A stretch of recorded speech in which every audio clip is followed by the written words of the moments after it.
নমস্কাৰ সকলোকে পুনৰবাৰ স্বাগতম জনাইছোঁ মোৰ অন্য এটা মিনি ব্লগলৈ। আজি বিয়া খাবলৈ যাবলৈ ওলাইছোঁ লগৰ এজনী। ইফালে মায়ে কাপোৰত পিং চিং মাৰি মেলি ৰেডি কৰি দিছে। আজি ভাবিলোঁ চুলিখিনি অলপ কাৰ্ল কৰি যাওঁ, বহুত দেৰিৰ কাৰণে নাথাকিলে বাৰু, কাৰ্লটো অলপ সময়ৰ বাবে থাকিলে। এইফালে মই ৰেডি হৈ গ'লোঁ, কেনেকুৱা লাগিছে আপোনালোকে জনাবচোন।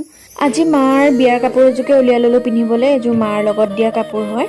আৰু এতিয়া ৰেডি হৈ গ'লোঁ মই যাবলৈ। এইফালে এতিয়া বেটেৰী ৰিক্সা আহিব, বেটেৰী ৰিক্সাতে যাম। আৰু এইফালে আহি পিনি এতিয়া বিয়া ঘৰ পালোহি। এইফালে ভিতৰত কইনা ফালে বহি আছে, জোৰোণ দি এদাই হোৱা নাই, এতিয়া শেষ হ'ব আৰু। এয়া কইনা বহি আছে মাজতে।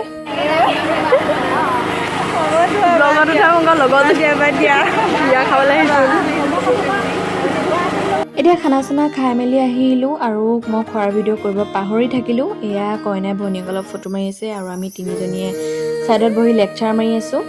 আৰু আজি মোৰ ভিডিঅ'টো ইমানেই আছিল। আপোনালোকে কেনেকুৱা পালে সকলোৱে কমেণ্ট কৰি জনাব। আৰু আজিলৈ বাই বাই।